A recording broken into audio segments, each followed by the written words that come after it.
Fakultas Adab dan Humaniora Universitas Islam Hidayatullah, yang hadir Jajat, Pak Saiful Umam, dan kawan-kawan semuanya, moderator Prof. Oman yang saya cintai, dan kawan-kawan semuanya, mahasiswa, dan semua yang hadir pada hari ini.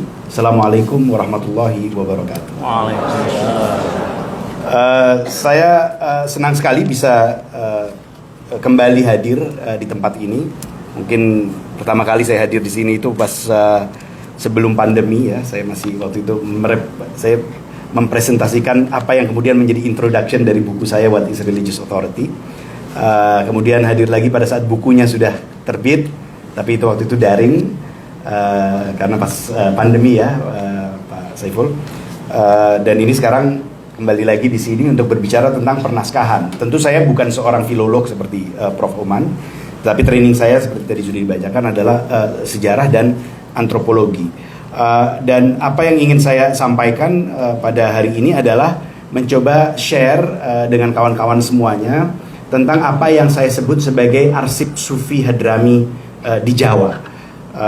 Karena ini belum banyak diketahui dan memang banyak dari bahan-bahan yang membentuk arsip Sufi Hadrami di Jawa ini tidak accessible, maka banyak dari bahan-bahan ini belum masuk di dalam misalnya karya-karya kesarjanaan baik yang lampau maupun yang mutakhir. Saya ingin memulai dengan sebuah cerita pada pertengahan musim panas tahun 1913.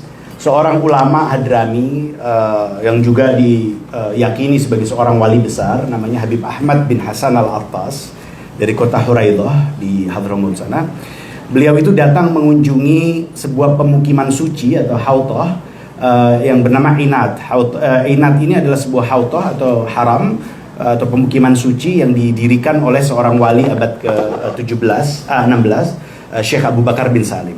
Dan tentu pada saat ada seorang ulama datang itu kan biasanya disambut dengan rebana, dengan bendera, dan kemudian tokoh-tokoh itu berkumpul dan mereka semuanya hadir di sebuah resepsi di Inat itu, dan kemudian dibacakan beberapa syair, dibacakan beberapa kitab. Nah, salah satunya yang dibacakan adalah kitabnya Syekh Abu Bakar bin Salim, pendiri wilayah suci ini, pendiri hautah ini, yang berjudul Mi'rajul Arwah. Nah, yang menarik dari sini adalah pada saat setelah dibacakan itu kan kemudian Habib Ahmad diminta untuk berbicara. Nah, beliau mengomentari kitab itu, dan ini saya pikir menarik untuk memulai diskusi kita hari ini. Ini kira-kira apa yang beliau sampaikan. Seperti ditulis oleh muridnya. Kaum arifin yang sempurna berbicara sesuai dengan penyaksian, dengan masyhad. Inspirasi spiritual, warid, anugerah ilahi dalam rahasia terdalam asrar mereka, serta apa yang termanifestasi dalam hati mereka. Orang-orang seperti Syekh Abu Bakar dan Syekh Abdul Qadir Jailani berbicara dengan lisan Muhammadi, al-lisanul Muhammadi, menyampaikan kepada manusia apa yang diilhami Tuhan dalam hati mereka. Mereka berusaha mendekatkan manusia kepada Tuhan. Perkataan mereka berada di luar pemahaman kita dan sulit dimengerti. Namun cahaya dan keberkahan dari ucapan-ucapan tersebut insya Allah akan memengaruhi kita. Nah, ini menarik karena kitab yang dibaca Mi'rajul Arwah ini memang kitab yang sangat esoterik ya. Kitab tasawuf yang sangat esoterik, biasanya juga dijaga kitab itu supaya tidak dibaca oleh masyarakat luas. Dan yang menarik dari perkataan Habib Ahmad bin Hasan ini adalah ini menunjukkan kepada kita ada asumsi-asumsi epistemologis tentang ilmu-ilmu para wali. Jadi di satu sisi begini, para wali ini dianggap sebagai penerus para nabi kan, wurathun nabi, dan tentu doktrin itu sudah banyak dijabarkan oleh Ibn Arabi dan lain-lain, sehingga apa yang mereka ucapkan itu diyakini sebagai sesuatu yang merupakan ilham atau wahyu yang datang dari Tuhan ke dalam hati mereka dan mereka ucapkan, sehingga dia menjadi sebuah suplemen dari wahyu yang sudah sampai kepada Nabi. Kalau Imam Ghazali misalnya membedakan antara wahyu mayor dan wahyu minor. Wahyu mayor itu yang datang kepada para nabi, wahyu minor yang kepada para wali. Nah, ini adalah pemahaman ilmu huduri, ilmu yang datang dengan sendirinya, ilmu laduni, ilmu hudur ya, knowledge by presence biasanya, yang terkadang sulit dipahami oleh masyarakat awam sehingga dapat memicu ada risiko selalu kesalahpahaman. Nah, saya memulai dengan kisah ini dan asumsi epistemis ini bukan karena saya ingin masuk ke dalam epistemologi tasawuf dan lain-lain, itu bukan keahlian saya. Tetapi saya ingin berbicara tentang konsekuensi praktis dari asumsi epistemologi ini dalam membentuk apa yang saya sebut sebagai arsip sufi Hadrami. Khususnya konsekuensi praktis dari asumsi tersebut ada dua, yaitu yang pertama praktik dokumentasi, tetapi yang kedua adalah praktik penyembunyian. Jadi documentation sama concealment. Jadi artinya apa? Perkataan dan tindakan para wali itu diyakini sebagai suplemen dari wahyu nabawi. Ya kan? Dia adalah sesuatu yang bersumber langsung dari Allah Ta'ala, sehingga harus didokumentasikan. Ya, karena ini adalah ilmu yang penting dari sumber yang langsung, diyakini sebagai langsung dari Tuhan, maka harus didokumentasikan. Namun artikulasi yang bisa saja ambigu, rentan terhadap kesalahpahaman, dan mungkin mengundang kritik dari mereka yang tidak memiliki asumsi epistemis yang sama, mengakibatkan konsekuensi praktis yang kedua, yaitu penyembunyian, concealment. Jadi di satu sisi ini harus didokumen, tapi di sisi lain ini harus disembunyikan, gitu. Jadi selalu ada tension antara documentation and concealment. Seperti yang dijelaskan oleh seorang ulama Hadrami senior kepada saya di Jawa Timur pada saat saya pergi fieldwork di sana. Dia bilang, buku-buku pendahulu kami ini ibarat gadis cantik yang banyak dicari. Dia tidak untuk dijual, dia juga tidak boleh diperlihatkan secara bebas kepada orang lain. Hanya mereka yang benar-benar layak yang boleh memegang tangannya. Dan kami sesungguhnya adalah penjaganya. Dia mengutip ayat Quran, inna lahu lahafidhun. Nah, konsekuensinya adalah begini.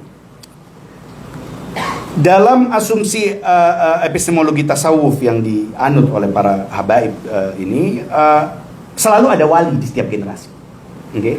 Selalu ada wali, sehingga selalu ada waridat, selalu ada ilmu-ilmu yang huduri yang selalu datang kepada para wali ini di setiap generasi. Berarti apa? Berarti selalu ada akumulasi materi baru di dalam apa yang saya sebut sebagai arsip sufi Hadrami.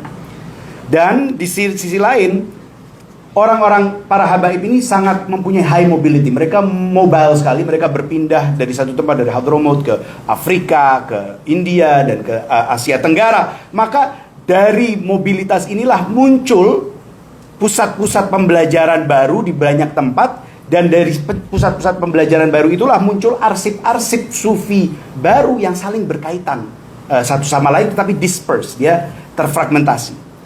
Nah, manuskrip-manuskrip yang ditulis dan disalin dan diproduksi di situs-situs pembelajaran ini, saya pikir berguna untuk penelitian sejarah dan antropologi, namun karena ketersembunyiannya dan memang disembunyikan, luput dari studi-studi yang ada. Kalau Anda lihat studi-studi tentang orang-orang Hadrami, dari mulai Ulrike Freitag sampai yang mutakhir, itu tidak banyak menggunakan sumber-sumber tasawuf ini karena memang disembunyikan dan tidak accessible. Itu masalahnya. Nah, apa yang ingin saya lakukan pada hari ini adalah membahas arsip-arsip sufi Hadrami ini, dan saya akan fokus ke 3 situs saja. Yang pertama adalah Zawiyah Ar-Riyadh di Solo, ya, yang didirikan oleh Habib Alwi bin Ali Al-Habsyi, meninggal tahun 55. Yang kedua adalah Zawiyah An-Nur di Bogor, yang didirikan oleh Abdullah bin Mahsin Al-Attas, meninggal tahun 33. Dan yang ketiga adalah Zawiyah Ar-Rawdah di Pekalongan, yang didirikan oleh Habib Ahmad bin Abdullah Al-Attas, meninggal tahun 29. Nah, tempat-tempat ini adalah didirikan oleh para ulama sufi Hadrami yang bermigrasi ke Jawa. Ini adalah tempat-tempat pembelajaran, dan pendirinya ini diyakini sebagai wali, sehingga disitulah transmisi ilmu, baik ilmu yang bersifat tekstual maupun ilmu yang bersifat huduri tadi itu terjadi, dan biasanya ditulis oleh murid-muridnya, sehingga di situs-situs ini kita melihat mulai munculnya atau mulai tertumpuknya manuskrip sufi Hadrami. Dan sebagian manuskrip-manuskrip ini berasal dari abad ke-20. Nah, ini pun sebenarnya menarik, Prof. Oman, karena biasanya kalau asumsi kita itu, asumsi modernitas itu, dengan modernitas produksi manuskrip itu turun dan yang ada malah mesin cetak. Tapi kalau kita lihat arsip-arsip Sufi Hadrami ini, justru dengan di abad ke-20 lah inilah proliferasi dari manuskrip ini terjadi luar biasa di situs-situs seperti 3 situs di atas. Dan sebagian besar dari teks-teks yang ditulis atau manuskrip-manuskrip yang ditulis abad 20 ini tidak ditujukan untuk masyarakat muslim pada umumnya. Jadi ini adalah teks-teks khawas, teks-teks yang hanya ditujukan oleh orang-orang yang khusus. Dan ini berbeda dari misalnya produksi-produksi tekstual ulama-ulama Hadrami abad 19, ya. Karena kalau kita lihat abad 19, teks-teks dari abad 19 itu yang ditulis oleh ulama Hadrami kebanyakan untuk masyarakat awam pada umumnya. Seperti misalnya Syekh Salim bin Abdullah bin Sumair yang menulis Safinatun Najah yang sangat terkenal dan sudah disyarahkan oleh Syekh Nawawi Banten, Nailur Raja. Kemudian Habib Abdullah bin Umar bin Yahya yang menulis Safinatus Shalah juga sudah disyarahkan oleh Syekh Nawawi Banten. Dan saya sudah banyak berbicara tentang Abdullah bin Umar ini di buku saya What is Religious Authority.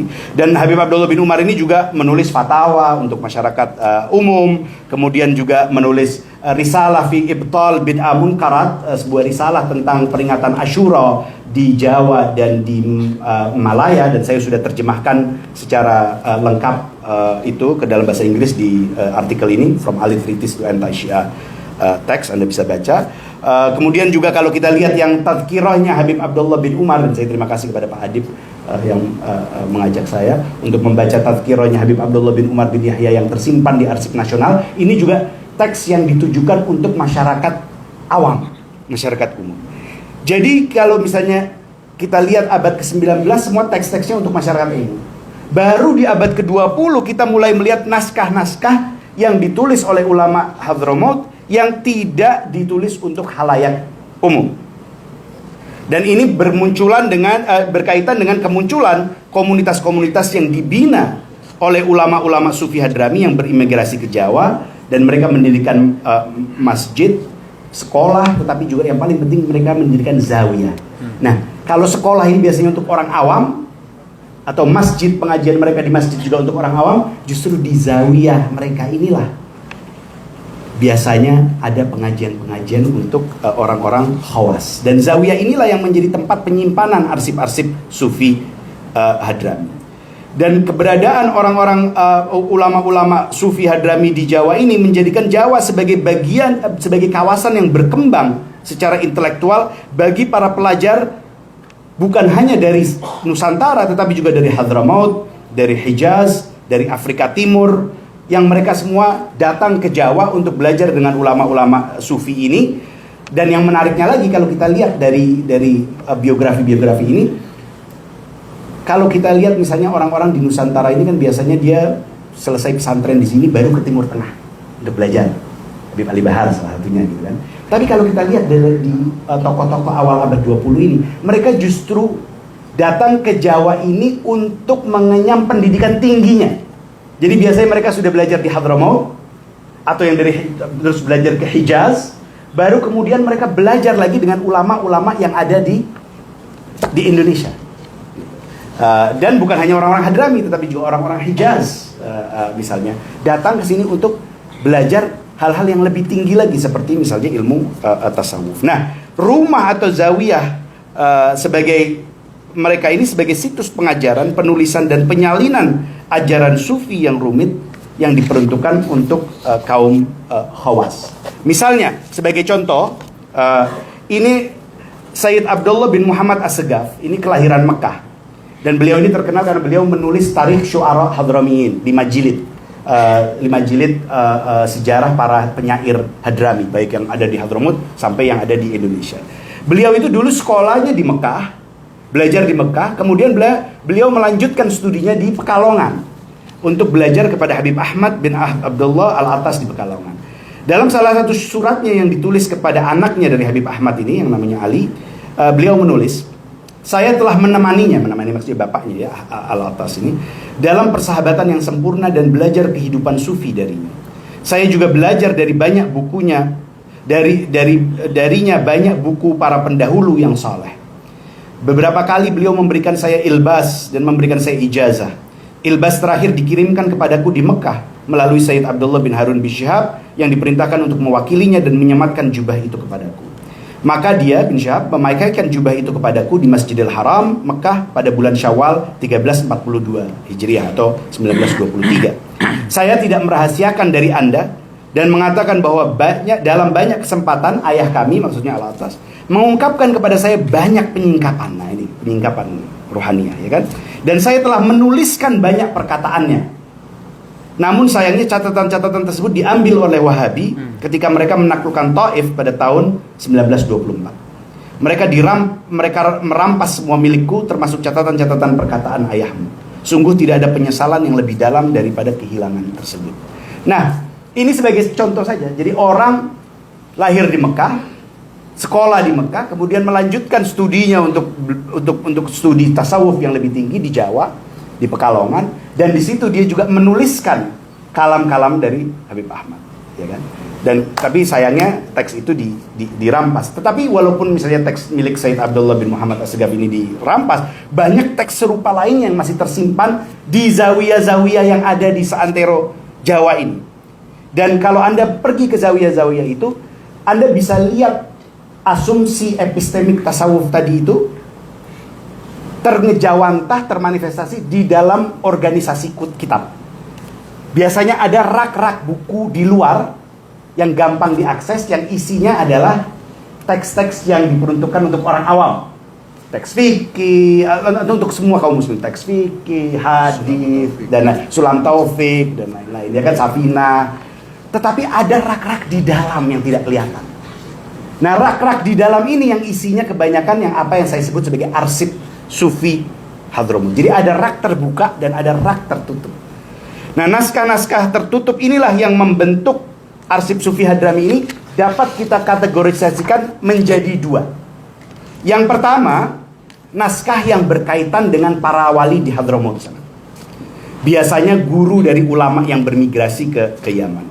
Kebanyakan teks-teks ini tidak diproduksi di Jawa, melainkan dibawa oleh para ulama itu ketika mereka merantau dan berhijrah ke Jawa. Sebagai contoh, dan ini misalnya sedikit dari zawiyah-zawiyah itu di Jakarta ada, di Bogor tentunya, di Tegal, di Pekalongan, di Solo, di Gresik, Surabaya, Pasuruan, dan lain-lain.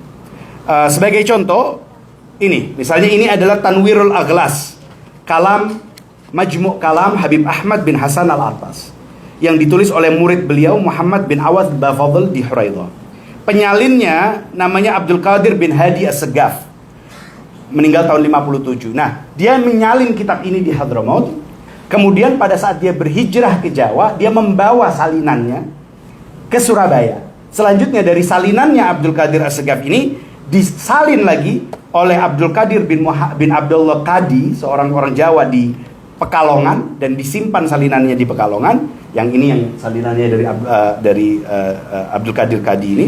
Dan salinan lain dibuat di bawah instruksi Habib Alwi bin Ali Al-Habsyi untuk Zawiyah Solo. Jadi dari teks yang sama dibawa oleh ulama dari Hadramut ke Jawa, kemudian direplikasi, ditulis ulang, dikopi ulang, dan disimpan di beberapa zawiyah. Contoh yang kedua adalah Rihlah Habib Ahmad bin Hasan Al-Attas ke makam Nabi Hud. Ini adalah perjalanan Habib Ahmad bin Hasan berziarah ke makam Nabi Hud tahun 1908. Rihlah ini ditulis oleh Alwi bin Tahir Al-Haddad, muridnya, di Kaidun sana di Hadramut. Tapi kemudian Alwi bin Tahir hijrah ke Jawa, ya kan, sempat menjadi kepala sekolah Jamiat Khair, yang nanti akan dibahas oleh Prof. Oman.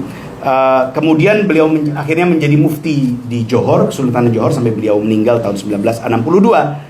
Dan pada saat kitab itu dibawa ke Jawa, kemudian kitab itu disalin lagi, kitab Rihlah ini disalin lagi. Misalnya ini yang Anda lihat ini adalah salinan Abdurrahman bin Aidrus bin Syahab di Pekalongan pada tahun 38 dan disimpan di Zawiyah Pekalongan.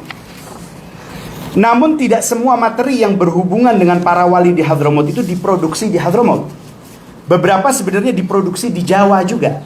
Sebagai contoh, Majmu' Kalam ya, kumpulan perkataan Habib Ali bin Muhammad Al-Habsyi, penulis Maulid Simtud Duror itu.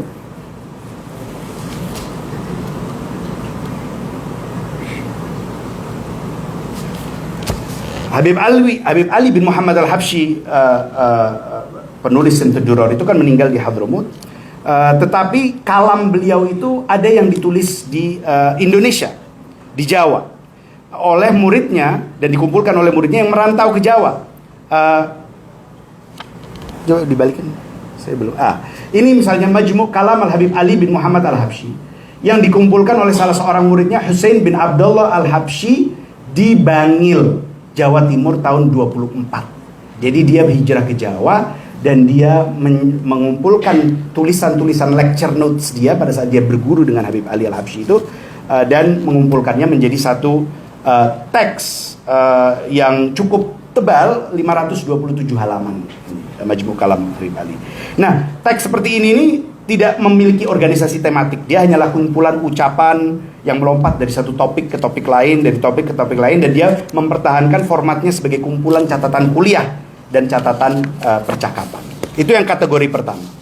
Kategori kedua adalah naskah-naskah yang berkaitan dengan ulama-ulama sufi Hadrami di Jawa.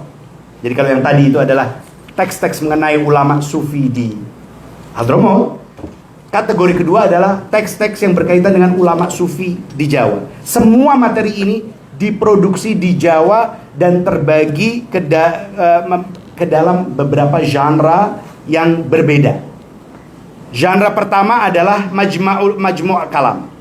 Apa itu Majmu' Kalam? Kompilasi ucapan, khutbah, ceramah, dan percakapan yang dicatat oleh muridnya. Seorang ulama yang dicatat oleh muridnya. Seringkali seorang ulama mempunyai lebih dari satu Majmu' Kalam yang masing-masing disusun oleh muridnya yang berbeda-beda dan isinya berbeda-beda, karena murid A misalnya belajar pada dekade 20-an, murid B belajar pada dekade 30-an. Jadi antara satu Majmu' Kalam seorang ulama bisa berbeda-beda isinya. Sebagai contoh, ada 3 Majmu' Kalam Habib Abdullah bin Muhsin Al-Atas Keramat Empang Bogor. Yang pertama ditulis oleh Habib Alwi bin Muhammad Al-Haddad ininya. Yang kedua ditulis oleh Syekh Abdurrahman bin Muhammad Arfan Baraja, juga muridnya. Dan yang ketiga ditulis oleh seorang Sayyid dari Mekah, Sayyid Hasan bin Muhammad Fat'at, yang kemudian menjadi penasehat Raja Faisal di Irak, ya.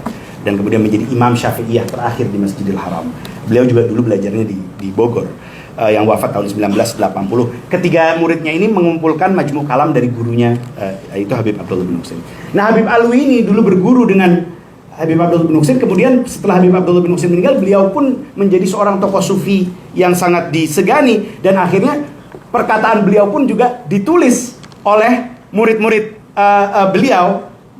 Misalnya ini kitab Al-Fawaid Ad-Durriyah min Anfasil Haddadiyah yang ditulis oleh muridnya Habib Alwi ini yang bernama Muhammad bin Segaf Al-Hadi, ditulis tahun 1953 di Bogor, dan Habib Alwi ini meninggal di Bogor. Contoh berikutnya adalah Majmu' Kalam dari Habib Muhammad bin Aidrus Al-Habsyi yang meninggal tahun 1919 di Surabaya, dan beliau dulu tinggal di beberapa tempat, pernah di Jakarta, pernah di Bogor, di Jatibarang, di Purwakarta. Seorang yang sangat alim tapi juga kaya, membangun banyak masjid, membangun perpustakaan dan lain-lain. Kalam-kalam beliau ini ditulis oleh muridnya Abdullah bin Aidrus, ditulis oleh anak beliau yang namanya Ali, dan kemudian diorganisir oleh Abdullah bin Aidrus Al-Aidrus. Ini dia teksnya, dan ini ada di koleksinya Zawiyah Ar-Riyadh di Solo.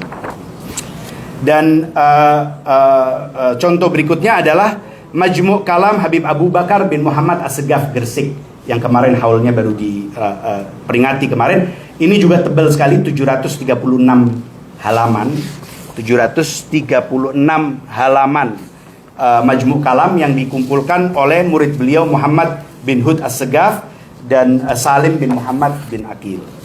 Nah, Majmu' Kalam ini adalah sumber sejarah yang penting karena beberapa alasan. Majmu' Kalam ini memuat jejak interaksi yang menjadi sumber ekstraksi teks. Ini kan lecture notes. Murid-murid duduk di sebuah majelis, dia mencatat gurunya ini ngomong apa. Jadi membaca teks-teks ini memberi kita gambaran sekilas tentang pertemuan dan interaksi para ulama ini. Apa yang terjadi di majelis mereka itu, termasuk suara mereka yang menghadiri pertemuan tersebut dan mengajukan pertanyaan misalnya. Ada tamu datang bertanya sesuatu, itu jadi kita bukan hanya suara sang ulama yang kita dengar dari teks-teks ini, tapi juga suara orang-orang yang hadir misalnya. Topik yang dibahas para ulama ini berkisar dari teologi, hukum, tasawuf, sejarah, hingga tantangan modern yang dihadapi masyarakat. Misalnya mendengarkan Al-Quran melalui gramafon,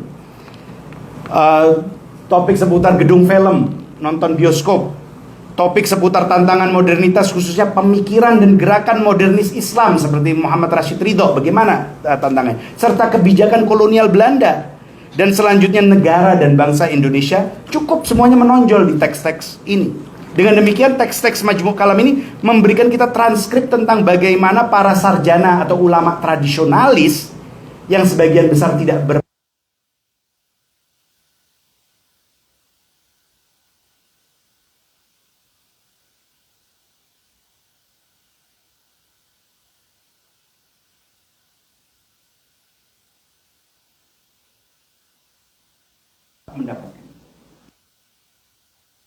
Genre yang kedua adalah rehlah. Rehlah ini kan catatan perjalanan yang mendokumentasikan perjalanan seorang ulama baik untuk tujuan ziarah ataupun mengunjungi sesama ulama di tempat lain.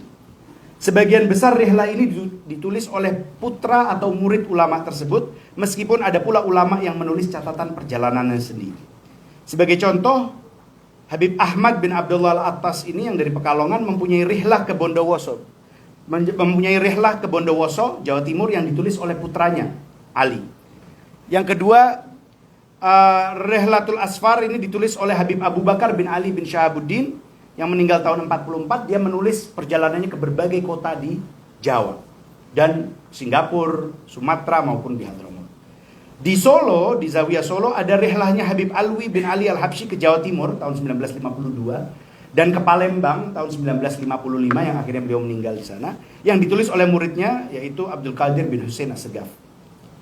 Di Jakarta, Fakhriyah tadi sudah disebutkan oleh Habib Ali Al-Bahar, Habib Salim bin Ahmad bin Jindan yang muhaddits itu juga mempunyai beberapa rehlah yang beliau tulis. Salah satunya adalah Dhakhiratul Labib fi Rihlatis Salbib, mencatat perjalanannya selama 2 tahun, tahun 23 sampai 25 mengelilingi Indonesia Timur, mengambil hadis dan mengambil riwayat dari ulama-ulama di Indonesia Timur. Dan yang kedua ada Nafhatul Miskiyah fi Rihlatil Makkiyah yang mencatat ziarahnya pada tahun 1930 ke Mekah. Dan ini beliau Nafhatul Miskiyah ini ditulis oleh putri beliau. Jadi yang menulis perempuan, Fatimah Nabawiyah binti Salim bin Ahmad bin Jinan. Nah, rihlah ini juga penting karena memungkinkan kita untuk merasakan komunitas diaspora Hadrami di Jawa, termasuk jaringan keilmuannya, bahkan hubungannya dengan misalnya ulama-ulama non-Hadrami. Para penulis ini dengan cermat menggambarkan berbagai pertemuan dan apa yang dibicarakan, yang disampaikan, syair apa yang dinyanyikan, makanan apa yang mereka makan, bahkan moda transportasi apa yang mereka gunakan. Mereka juga memberikan informasi tentang jaringan pengusaha Hadrami, termasuk deskripsi bisnis mereka, pabrik mereka, dan hubungan mereka dengan para ulama. Oleh karena itu, rehlah ini berisi catatan berharga tentang kehidupan sehari-hari dan dapat menjadi sumber penting bagi penulisan sejarah sosial. Genre yang ketiga yang ada di arsip-arsip Sufi Hadramaut ini adalah mukatabat atau murasalat, kumpulan surat-surat yang ditulis dan diterima oleh seorang ulama dan disusun menjadi sebuah koleksi. Surat yang dikirimkan oleh seorang ulama ke ulama lain atau ke orang lain itu biasanya disalin 2 kali. Jadi satu disimpan, satu dikirimkan. Dibuat 2 rangkap oleh anak atau muridnya, yang satu dikirimkan dan yang satu disimpan. Makanya kita mempunyai semua itu. Putra dan murid yang sama yang menjabat biasanya sebagai katib atau sekretaris juga menjaga surat-surat yang diterima oleh ulama itu, biasanya dari guru, dari rekan, dari muridnya di Hadramaut, di Hijaz, dan di Asia Tenggara yang lain. Biasanya sepeninggal sang ulama, katib ini menyusun seluruh surat-surat tersebut menjadi sebuah antologi atau koleksi. Mukatabat ini ada yang disusun secara kronologis, ada pula yang disusun berdasarkan abjad menurut nama orang yang berkorespondensi dengan ulama tersebut. Sebagai contoh, Mukatabat Habib Abdullah bin Muhsin Al-Attas, Bogor itu ada berisi 34 surat dari tahun 1888 sampai 1932. Mukatabat Habib Alwi bin Muhammad Al-Haddad juga dikumpulkan, ada 489 surat yang masih ada dari tahun 1899 sampai tahun 1940. Mukatabat Habib Ahmad bin Abdullah Al-Atas Pekalongan ada 141 surat dari tahun 1894 sampai 1928. Isi surat-surat tersebut berkisar dari ucapan selamat Idul Fitri, pertukaran puisi, permohonan mata rantai sanad dan ilbas, penyampaian bela sungkawa, hingga hal-hal yang lebih pribadi seperti pengaduan kepada guru mengenai kondisi di Jawa, update kegiatan sang ulama yang sudah berhijrah ke Jawa, permintaan bantuan keuangan dari pengusaha kaya Hadrami, dan lain-lain. Beberapa dari surat-surat ini juga dimaksudkan untuk menyertai pengiriman hadiah dan bahan-bahan lain, sehingga memungkinkan kita sebagai sejarawan untuk mengetahui bahan-bahan dan komoditas apa saja yang dipertukarkan oleh para ulama ini, mulai dari kayu gahru dan sarung yang dikirim dari Jawa ke Hadramaut, hingga kemenyan atau luban dan kurma yang dikirim dari Hadramaut ke Jawa. Beberapa surat juga dikirimkan kepada rekan-rekan dan murid-murid ulama ini di Kairo, di Mekah, untuk meminta buku-buku, untuk minta dikirimin buku-buku yang judulnya tercantum di dalam surat tersebut. Jadi dari situ aja kita tahu apa nih buku-buku yang diorder, misalnya dari Kairo atau dari Hijaz atau dari Beirut. Genre yang keempat adalah safinah. Dalam kodikologi, istilah safinah yang artinya bejana kan secara harfiah, mengacu pada jenis buku catatan khusus berbentuk lonjong yang digunakan dalam posisi vertikal, itu kayak notes gitu, dan cukup kecil untuk dibawa. Dia lonjong dia. Di kalangan ulama Hadrami, istilah safinah ini mengacu pada buku catatan pribadi. Tidak harus lonjong. Yang di dalamnya para ulama mencatat ajaran agama, hadis, puisi, rumusan atau formula doa dan wirid-wirid yang mereka dengar dari orang lain atau temukan di buku. Misalnya, safinahnya Habib Ali bin Ahmad Al-Atas Pekalongan, 600 halaman, memuat informasi tentang sejarah pribadi dan keluarganya, rangkaian inisiasi dan silsilah tarekat, nasihat untuk anak-anaknya, surat-surat yang diterima dia dari para wali dan ulama, mimpi-mimpi yang dia saksikan, dan apa-apa yang dia pelajari dari buku yang dia pikir penting untuk dicatat. Ada juga yang menarik di Kuitang, Jakarta ini adalah safinahnya Hababah Muznah. Jadi seorang perempuan, mantu dari Habib Ali Kuitang, namanya Hababah Muznah bin Syahab. Beliau juga memiliki safinahnya tersendiri, karena walaupun perempuan, beliau ini juga berguru kepada mertuanya, kepada Habib Ali Kuitang, dan beliau mengumpulkan safinahnya sendiri yang sampai sekarang masih ada di Kuitang. Itu saya pikir menarik sekali kalau mau dikaji bagaimana misalnya transmisi dari laki-laki ke perempuan di pertengahan abad 20. Itu ada 70 halaman safinah tersebut. Sebuah safinah berfungsi tidak hanya sebagai aid memoir untuk pengingat bagi pemiliknya, namun yang lebih penting sebagai teks yang dikurasi secara pribadi dan dapat diwariskan kepada keturunannya sebagai buku pedoman agama dan moral. Makanya saya sebut di buku saya What is Religious Authority, safinah ini mirip-mirip dengan primbon kalau di Jawa. Nah, kalau Anda baca primbonnya Pangeran Diponegoro itu begitu. Isinya ada wirid lah, ada cara suluk lah, ada kisah-kisah, ada mimpi, ada surat, ada bermacam-macam, dan termasuk juga pawukon Jawa. Namun membaca safinah ini merupakan tantangan ya, karena ini adalah teks hidup yang terus diperbarui oleh para ulama tanpa bentuk organisasi tertentu. Jadi safinah ini tidak ada daftar isi, ya kan? Temanya lompat dari satu tempat yang lain, dan kadang-kadang catatannya cepat-cepat. Makanya Anda kalau lihat ini kan kadang-kadang sulit sekali dibaca, karena itu kan apa saja yang didengar dan dibaca langsung secara terus-menerus, dan nggak ada logikanya, karena dia hanyalah buku catatan saja. Tapi menarik sekali, tulisan tangannya cenderung dibaca karena ditulis untuk kepentingan pribadi, bukan untuk pembaca. Dan sebagai sebuah genre, safinah ini memungkinkan kita untuk mendapatkan pemahaman holistik tentang pendidikan berkelanjutan seorang sarjana. Apa yang dia pelajari dari berbagai sumber, baik teks maupun orang, dan apa yang dianggap penting untuk dituliskan dari mulai beliau masih muda sampai beliau tua, karena ini kan adalah teks hidup yang terus diperbarui, terus diupdate. Jadi kita bisa lihat perkembangan intelektual seorang ulama dengan membaca Safinah. Kalau Anda baca Safinahnya Habib Ali bin Ahmad ini 600 halaman, Anda bisa melihat dari mulai yang ditulis tahun 20-an sampai yang ditulis tahun 80 90-an, sampai beliau meninggal tahun 92, karena itu adalah teks hidup. Jadi itu menarik sekali untuk merekonstruksi misalnya pendidikan seorang atau exposure intelektual seorang sarjana. Genre yang kelima adalah diwan. Diwan ini kan tentu antologi syair yang biasanya disusunkan yang biasanya disusun berdasarkan abjad menurut akhir setiap bait. Diwan dapat dikumpulkan oleh penulisnya atau oleh orang lain seperti murid atau anggota keluarga. Beberapa puisi didahului dengan penjelasan ringkas mengenai konteks penyusunannya, termasuk tanggal dan untuk siapa puisi atau syair tersebut ditulis.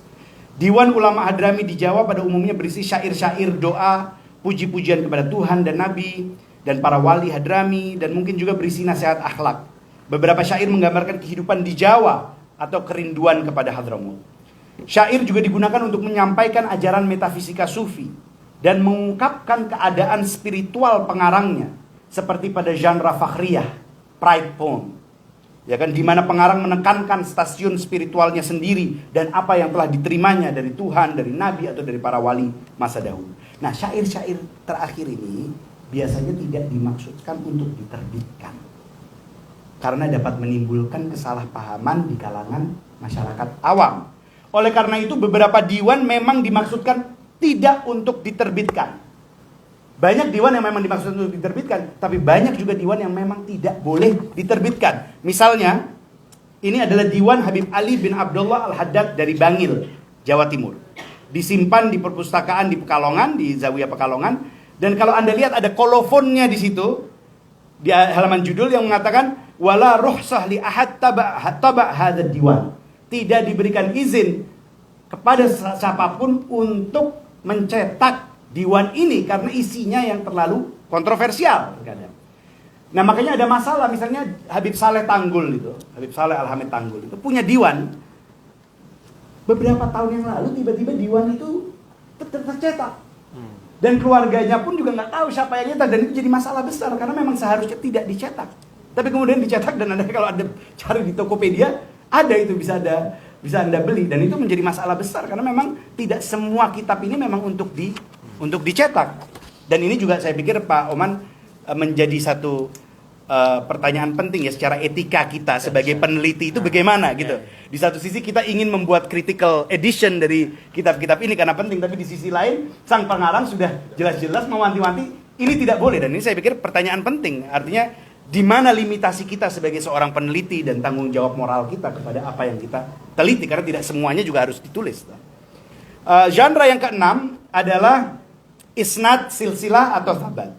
Ini adalah mata rantai keilmuan, baik mata rantai hadis, mata rantai periwayatan atau silsilah tarekat, dan thabat. Thabat ini kan mencantumkan kitab-kitab yang telah dibaca dan dipelajari oleh seorang ulama dengan ulama lain beserta rantai transmisi yang kembali ke penulis teks tersebut. Jadi kalau sanad hadis itu adalah mata rantai periwayatan hadis hingga ke Nabi, kalau thabat itu biasanya mata rantai periwayatan kitab yang kembali ke penulis kitab itu. Namun teks-teks thabat ini dan teks-teks isnad ini jarang ditemukan dalam arsip Sufi Hadrami di Jawa karena lebih populer di kalangan ulama muhaddits. Biasanya kalau yang ada di zawiyah-zawiyah Sufi ini biasanya seperti ini, silsilah tasawuf, silsilah tarekat. Kebanyakan ulama malah mencatat transmisi sanad atau kitab itu di Safinah dan bukan di buku teks khusus seperti Asanid, ya kan, Majmu' Asanid atau Majmu' atau Thabat. Satu pengecualian dalam tren ini adalah ulama Hadrami Habib Salim bin Jindan ini, yang memang notabene seorang muhaddits. Dia berkorespondensi dengan para ulama dari seluruh dunia untuk meminta transmisi hadis, melakukan perjalanan untuk mencari hadis, dan secara aktif menyebarkan hadis untuk orang lain. Sebagai seorang yang aktif dalam rangkaian hadis, bin Jindan ini menulis sejumlah karya yang menyusun mata rantai transmisi yang diperolehnya. Semuanya dalam bentuk manuskrip. Di antara kumpulan isnadnya, dan ini Ustadz Ahong sudah banyak riset mengenai ini. Ada Al-Awail As-Salimiyah yang isinya semuanya hadis-hadis awail. Balabilul Akhbar fi Salasilul Akhyar, Al-Uqud Ad-Durriyah fil Musalsalatil Fakhriyah, As-Saharij Al-Lu'lu'iyah fil Musalsalatil Uluwiyah, Durratul Hijal fi Masyahirir Rijal, dan ada juga sebuah teks kayak ini Balabilul Akhbar ya. Ada teks ini adalah Kitabul Mikbas fil Hirqati wal Libas, menyusun semua transmisi jubah sufi atau ilbas yang diterima Bin Jindan dari guru-guru sufi beliau. Bin Jindan juga meninggalkan sebuah tabat yang berjudul Raudatul Wildan fi Tabat Bin Jindan. Ada juga tabat lain di Zawiyah Bogor, yaitu tabat Abdullah bin Umar Bajummah Al-Amudi, 59 halaman ini. Ini Al-Amudi ini seorang ulama Hadrami yang tinggal lama di Jawa sebelum akhirnya kembali ke Hadramut dan meninggal di sana. Tabat ini disusun di Mekah pada tahun 1921 atas permintaan murid dia yang ada di Bogor, namanya Alwi bin Muhammad Al-Haddad yang tadi sudah saya sebut, sebagai bentuk ijazah atau otorisasi. Dan tabat ini merangkum 76 guru yang tinggal di Hadramaut, Hijaz, India, dan Asia Tenggara. Jadi cukup luar biasa. Dia menggambarkan perjalanannya untuk bertemu dengan masing-masing guru tersebut dan membuat daftar buku-buku yang telah dia pelajari bersama mereka. Ditulis khusus untuk Al-Haddad, tabat ini berfungsi sebagai ijazah atau izin untuk mengajarkan teks-teks yang terdaftar dan meriwayatkannya atas wewenang Al-Amudi dari gurunya. Yang terakhir, genre yang terakhir adalah ta'azzi. Nah, ini ta'azzi ini adalah kumpulan bela sungkawa, ya, yang ditulis kepada keluarga ulama yang telah meninggal, dan biasanya putra atau murid ulama ini menyimpan surat-surat ini kemudian menyalin dan menyusunnya. Misalnya di Zawiyah Bogor ini ada Majmu' Ta'azzinya Habib Abdullah bin Muhsin Al-Attas yang meninggal tahun 33 yang ditujukan kepada anak-anaknya. Ada 89 surat dari berbagai wilayah di Indonesia, dari Singapura, Malaysia, dari Hadramut, bahkan dari Mesir. Dan Anda bisa melihat jumlahnya itu sudah saya tabulasi, yang dari Borneo berapa, yang dari, dan ini menarik karena ini memperlihatkan kita sebenarnya keluasan jaringan seorang ulama pada saat dia meninggal itu kemana saja, di mana sih networknya dia ini, di mana. Tentunya orang-orang yang bisa hadir langsung ke jenazahnya kan tidak menulis ini kan yang dari tempat-tempat yang berbeda. Jadi kita bisa melihat siapa-siapa sih orang-orang yang dia mempunyai korespondensi, yang mempunyai koneksi dan lain-lain. Nah, saya ingin menutup presentasi ini dengan berbicara sedikit tentang naskah ini dalam praktik. Bahan-bahan yang ditemukan dalam arsip Sufi Hadrami ini dimaksudkan untuk mendokumentasi dan menuliskan suara-suara para ulama yang diakui oleh para murid dan rekan-rekan mereka sebagai wali. Sebagian teks-teks ini kadang-kadang dibacakan dalam pertemuan seperti pada peringatan haulnya atau di majelis-majelis rauhah, dan biasanya dibacakan dalam bahasa Arab dan tidak diterjemahkan ke bahasa Indonesia. Untuk apa? Untuk menyembunyikan, karena memang ini teks-teks yang bukan untuk khalayak ramai. Pembacaan surat, puisi, khutbah para wali dan majmu'ul kalam ini atau surat menyurat ini berfungsi sebagai mewujudkan kembali kehadiran suara sang wali ini di tengah-tengah orang yang sedang berkumpul di rumahnya, di masjid, ataupun di kubah. Jadi teks-teks ini tidak dibuka, tidak diajarkan, tetapi hanya dibaca di ritual-ritual tertentu, selebihnya dia disimpan. Meskipun demikian, bahan-bahan dari apa yang saya sebut sebagai arsip Sufi Hadrami ini telah digunakan oleh para sarjana Hadrami, para ulama Hadrami untuk tujuan hagiografis. Artinya apa?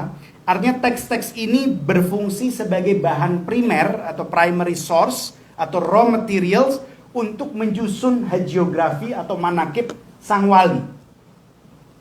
Ada dua jenis hagiografi atau manakib di kalangan para habaib ini. Biasanya ada hagiografi atau manakib yang pendek untuk dibacakan di dalam ritual, misalnya pas haul. Dan ada yang panjang yang untuk silent reading, untuk dibaca sendiri. Hagiografi yang pendek ini biasanya disusun oleh seseorang yang dekat dengan wali seperti anak atau murid dan hanya memberikan gambaran besar wali berdasarkan apa yang diketahui oleh penulisnya. Hagiografi yang kecil ini, yang pendek ini tidak didasari pada penelitian yang kuat. Karena tujuannya terutama hanya untuk menampilkan figur orang suci atau wali ini sebagai teladan kebajikan dan kesalehan. Formanya biasanya puitis, menggunakan prosa yang berima untuk membangkitkan emosi tertentu karena juga untuk dibacakan secara indah. Tetapi juga ada hagiografi panjang. Ya, ini adalah buku yang disusun dalam bab-bab yang membahas berbagai aspek kehidupan sang wali itu. Mulai dari kelahiran, keluarga, pendidikan, perjalanan, korespondensi, dan kematian. Nah, biasanya untuk menulis hagiografi yang panjang ini, para ulama Hadramut ini menggunakan majmu' kalam, menggunakan mukatabat, menggunakan diwan, menggunakan rehlah untuk menyusun sebuah teks hagiografi sang wali tersebut. Dan penelitian ini biasanya ekstensif. Bukan hanya menggunakan teks-teks yang ada di arsip-arsip Sufi Hadrami tadi, tetapi juga mewawancarai orang yang mengenal wali tersebut dan memanfaatkan bahan-bahan yang tersedia di arsip Sufi Hadrami. Biasanya diperlukan bertahun-tahun untuk menyelesaikan hagiografi yang panjang, karena penulis harus melakukan perjalanan dari satu tempat belajar ke tempat yang lain untuk mengakses dari satu situs atau dari satu arsip ke arsip lain untuk mengakses materi-materi itu. Ada contohnya nih. 2 hagiografi Habib Ahmad bin Abdullah Al-Atas Pekalongan ya. Yang pertama adalah sebuah karya pendek yang digubah oleh muridnya Muhsin bin Muhammad Al-Atas pada tahun 49. Dan yang panjang, ya, itu biasanya yang dibacakan pada saat haulnya. Dan yang panjang disusun oleh cucunya Ahmad bin Umar pada tahun 2006. Habib Muhammad bin Tahir Al-Haddad yang meninggal di Tegal dan haulnya masih diperingati di Tegal, juga ada 3 hagiografi beliau. Yang pertama adalah Bakurat Tamar min Manaqibil Habib Al-Arif Billah Muhammad bin Tahir bin Umar, ditulis tahun 1900. Jadi pas meninggalnya Habib Muhammad bin Tahir meninggal tahun 1900, dan di tahun itu juga sudah ditulis. Ini cuma 24 halaman, ditulis oleh saudaranya atau adiknya Abdullah bin Tahir Al-Haddad. Tapi kemudian juga Abdullah bin Tahir Al-Haddad ini pada tahun 34, jadi ini kan dia menulis ini tahun 1900, 24 halaman. Tapi tahun 34 dia menyelesaikan manaqib yang lebih ekstensif dari Habib Muhammad bin Tahir. Ini judulnya Qurratun Nadhir bi Manaqibil Habib Muhammad bin Tahir. Ini 3 jilid, lebih dari 1000 halaman. Jadi tadi dia pertama kali menulis itu tahun 1900, cuma 24 halaman.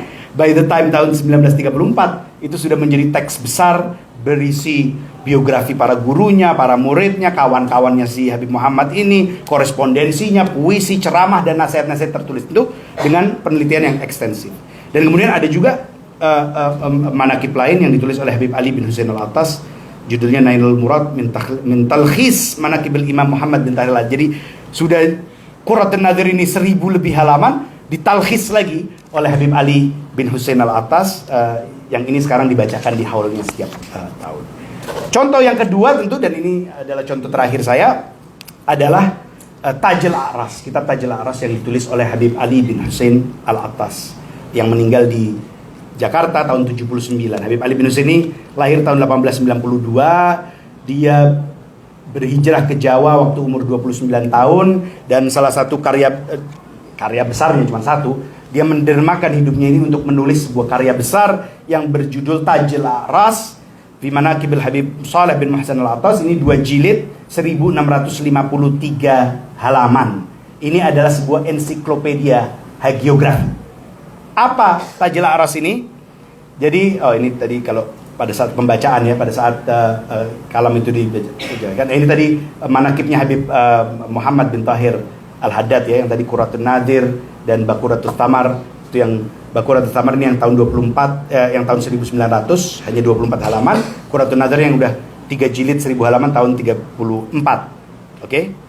Nah, ini Tajul A'ras yang ditulis oleh Habib Ali bin Husain Al-Atas, dan akhirnya dipublish oleh Menara Kudus tahun 79 atas ketua panitianya penerbitan itu adalah Idam Khalid ya.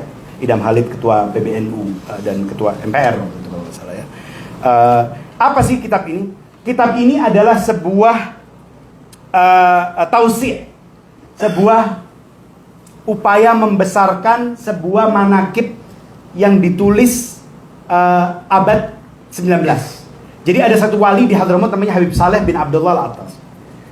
Dan wali itu setelah meninggal manakibnya ditulis oleh ponakannya yang namanya yang namanya Muhammad bin Ahmad Al-Attas. Meninggal tahun 1901. Dia menulis manakib gurunya ini, guru dan omnya ini yang namanya Habib Saleh ini di satu buku yang namanya Ta'nisul Qulub wal Hawas.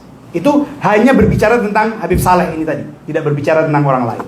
Tetapi kemudian yang dilakukan oleh Habib Ali bin Husain di abad 20 di Jawa ini adalah membesarkan kitab itu, tausik, memperluas kitab itu, tapi juga mengkurasi. Tidak semua yang ada di Taknis ini ada di Tajil Aras, tapi dia petik beberapa hal yang penting dari Taknis, tapi juga dia tausik. Artinya apa? Dia mengekspansi kitab ini. Dia ambil yang penting-penting dari Taknis, dia memberikan penjabaran konsep-konsep sufi atau terminologi-terminologi Hadrami Amiyah yang mungkin tidak dipahami. Kemudian beliau juga memberikan penjelasan-penjelasan rasional, legal, theological, dan memberikan defense atau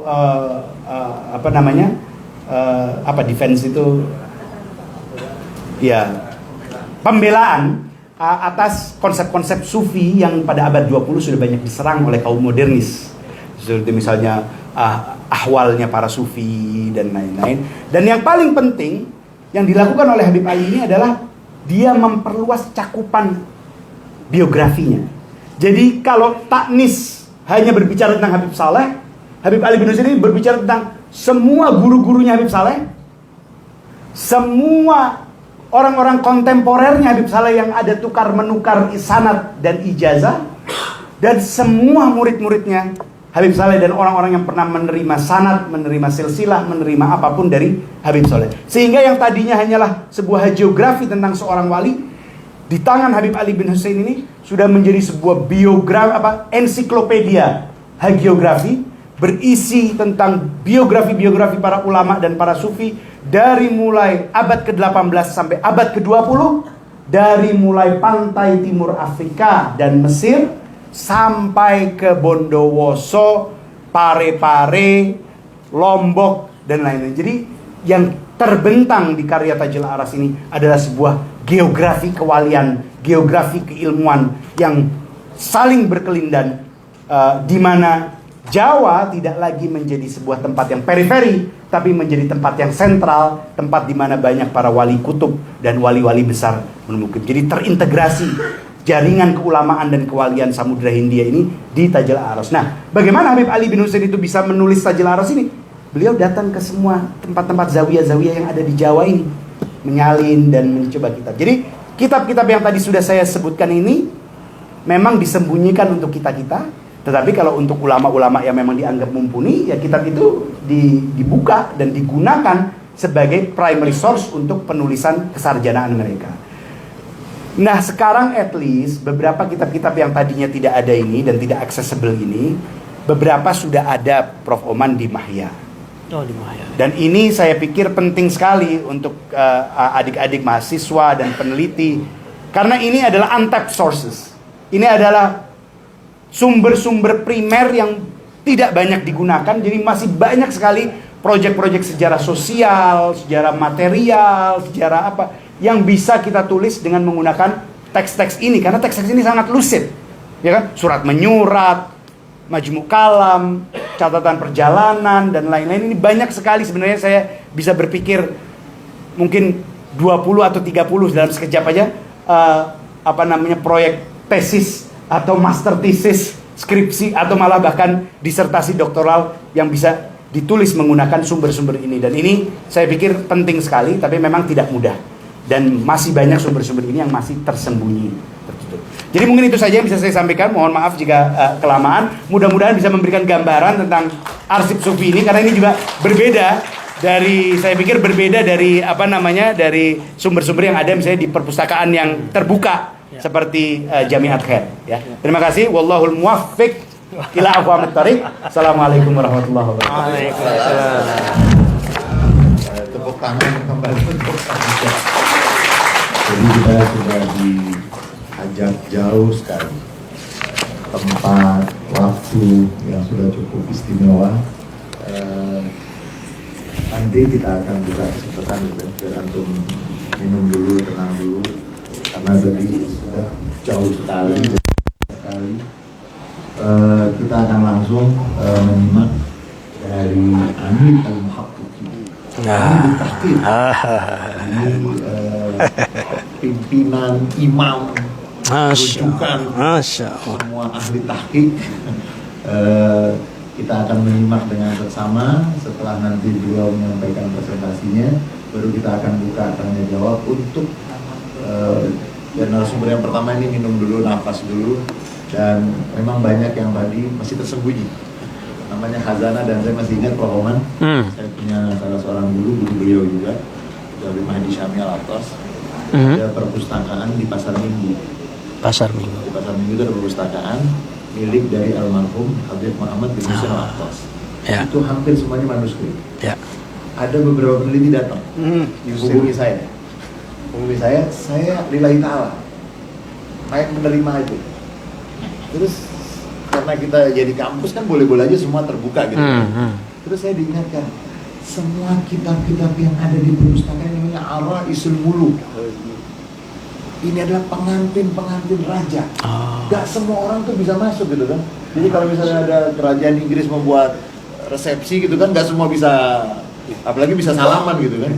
Jadi dianggap itu Araisul Muluk. Tapi kita akan pindah langsung ke Amidut Tahqiq. Marji'ut tahqiq wa huwa tahqiq kullu. Kita akan menyimak langsung dari Prof. Oman. Saya tidak mau dan tidak akan berani memperkenalkan beliau, bahaya gitu kan. Tadi sudah kita katakan orang yang nggak kenal beliau itu lebih nggak usah hidup lah.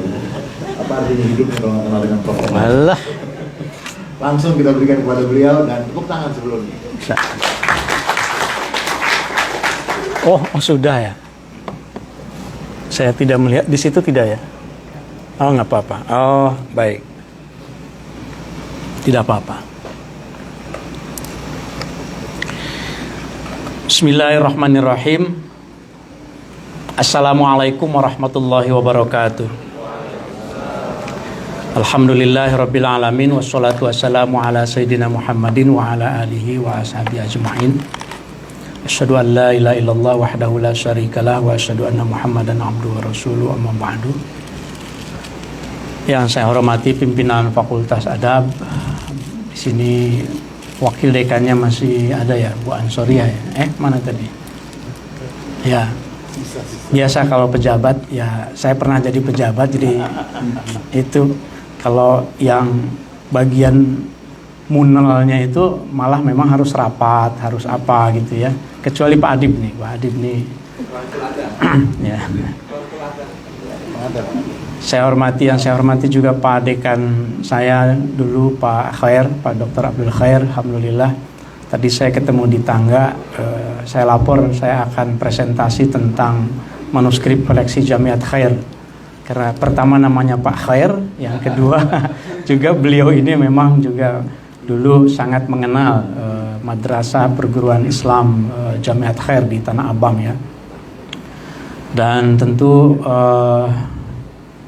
saya nggak tahu nyebutnya itu sahabat atau senior, tapi mungkin usia sih ya di bawah saya, tapi beliau ini ilmunya Bib Aji ini Profesor Ismail Aji Alatas sangat di atas saya. Jadi saya senang sekali bisa bersama dengan beliau, Bib Ali Bahar dan semua teman-teman sekalian ya. Saya mohon izin, saya akan memberikan tambahan saja. Jadi pemain utamanya itu sudah selesai tadi.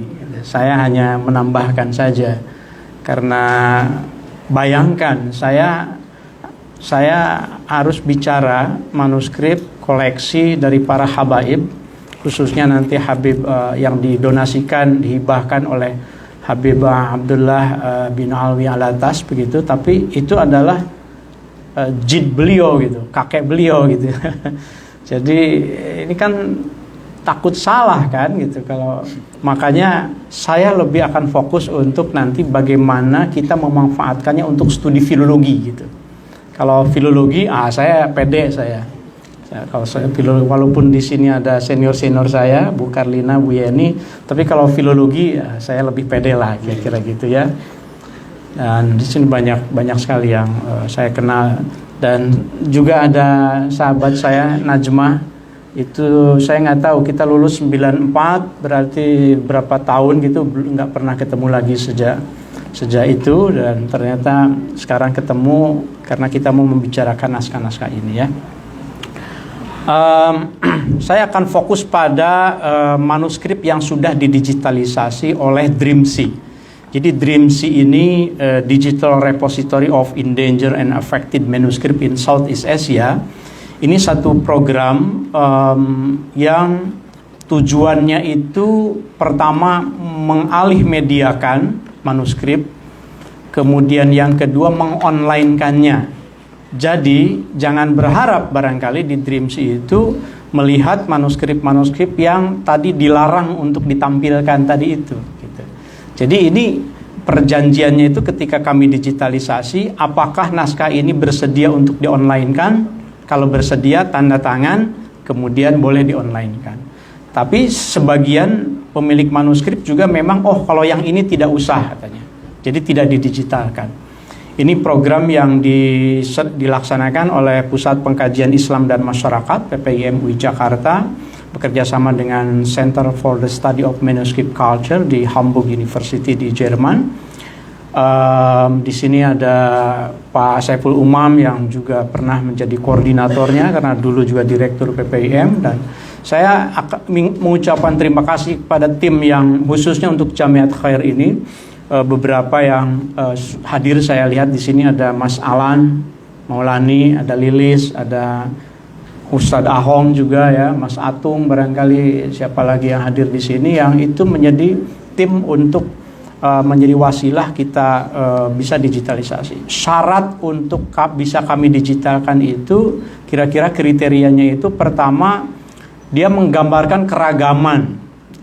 Jadi kami memilih tidak hanya manuskrip Islam saja gitu ya, memilih manuskrip apalagi yang di museum, di perpustakaan itu tidak kami prioritaskan. Kami memilih manuskrip yang pertama endanger dalam pengertian ya memang bisa jadi kondisi fisiknya yang sudah rapuh, bisa juga karena dia sudah sulit diakses begitu misalnya. Yang kedua itu juga affected politically atau sociologically gitu ya, karena ada manuskrip yang milik komunitas minoritas misalnya, seperti misalnya manuskrip koleksi Paseban misalnya di Kuningan, di Cigugur, Jawa Barat, itu puluhan ribu halaman milik Sunda Wiwitan begitu.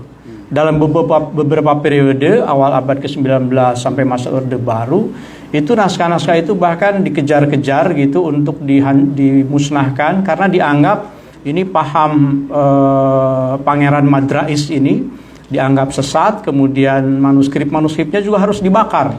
Sehingga itu oleh zuriatnya, oleh keturunannya itu dimasukkan ke peti, sempat dibawa ke Bekasi, kemudian ke Cirebon, sekarang ada di tempat lagi di situs begitu di Paseban karena iklimnya sudah terbuka. Nah, itu yang kami prioritaskan untuk kita selamatkan. Termasuk salah satunya sekarang adalah Jamiat Khair. Sampai saat ini sudah 7 tahun program DRIMSI ini.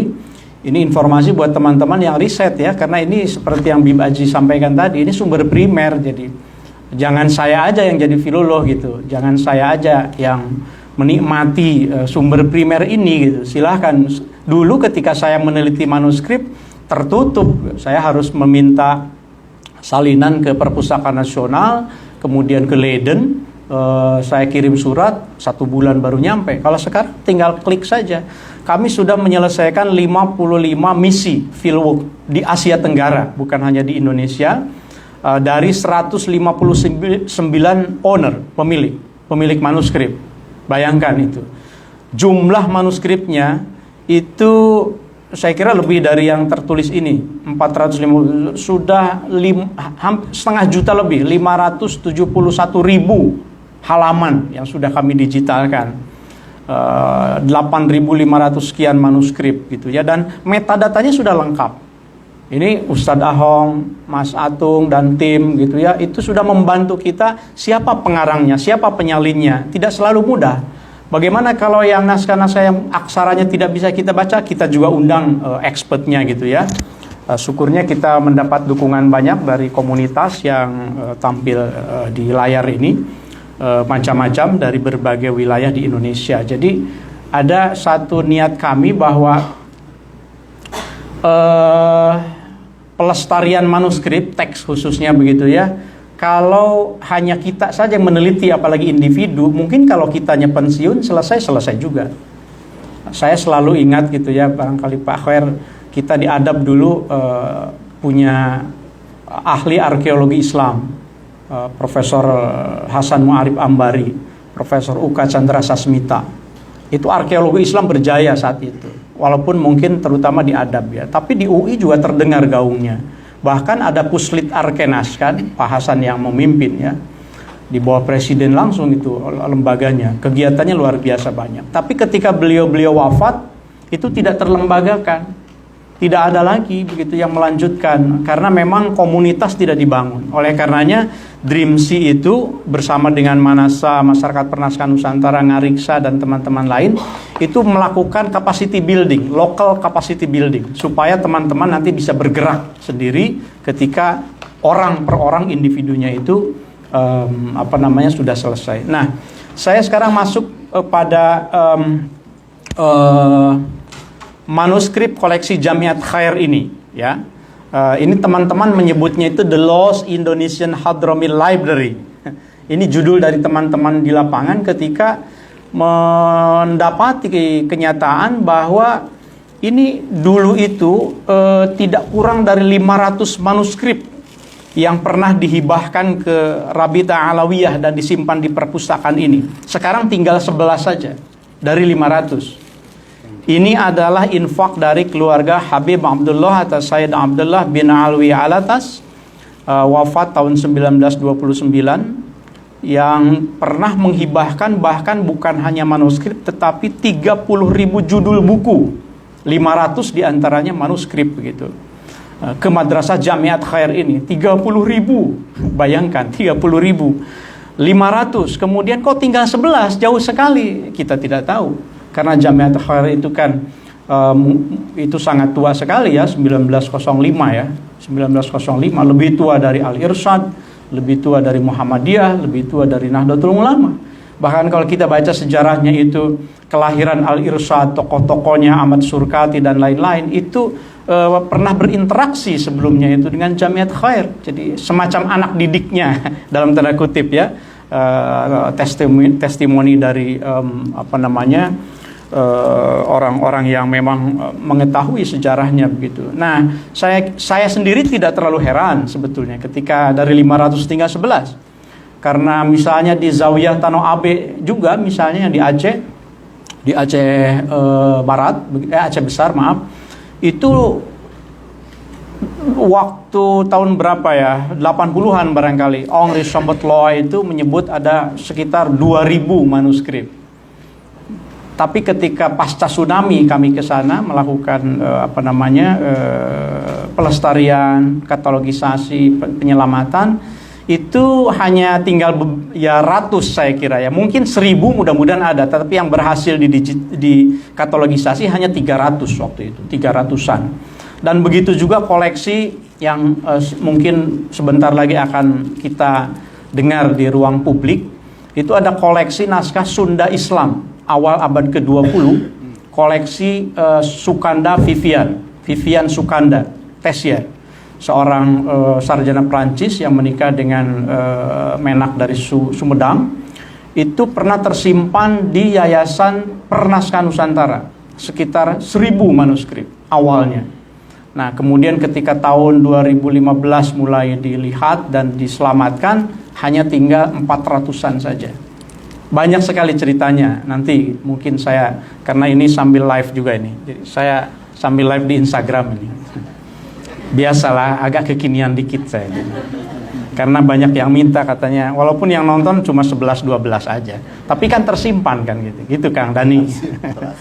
Ya. Ya. Nah, yang kami lakukan di Jamiat Khair itu sama seperti di tempat lain gitu ya. Kami mencoba menggabungkan antara kegiatan filologi dan etnografi sebetulnya. Jadi kami minta kepada teman-teman, kebetulan saya sendiri tidak selalu turun ke lapangan ya. Di Dreams itu ada 2 PI, di Hamburg University itu Profesor Jan van der Putten, kemudian di Jakarta saya di PPIM. Nah, kami mencoba menyusun satu kerangka ketika turun ke lapangan digitalisasi, jangan hanya memfoto, tetapi membuat catatan etnografis, dituliskan apa pengakuan dari pemiliknya gitu, sehingga nanti bisa bunyi menjadi tulisan. Misalnya ketika di Jamiat Khair pun, Saudara Alan Abdullah Maulani, dosen di sini juga, dan Mas Atung Fatur Rahman Karyadi itu kemudian menuliskannya di web kita, di Jejak Ulama Hadromi di Tanah Betawi. Ini kan puzzle-puzzle yang bisa melengkapi, sekecil apapun melengkapi informasi besar yang tadi disampaikan oleh Bib Aji gitu. Nah, saya percaya betul bahwa tidak hanya sekedar skripsi, tesis, bahkan disertasi, bahkan buku pun itu bisa dihasilkan. Dan saya surprise tadi betul. Dulu saya punya teori begini, Bib Aji, bahwa tradisi penulisan manuskrip itu berhenti di abad 19, masuk awal abad 20 itu hanya satu wilayah saya menyebutnya itu Minangkabau waktu itu.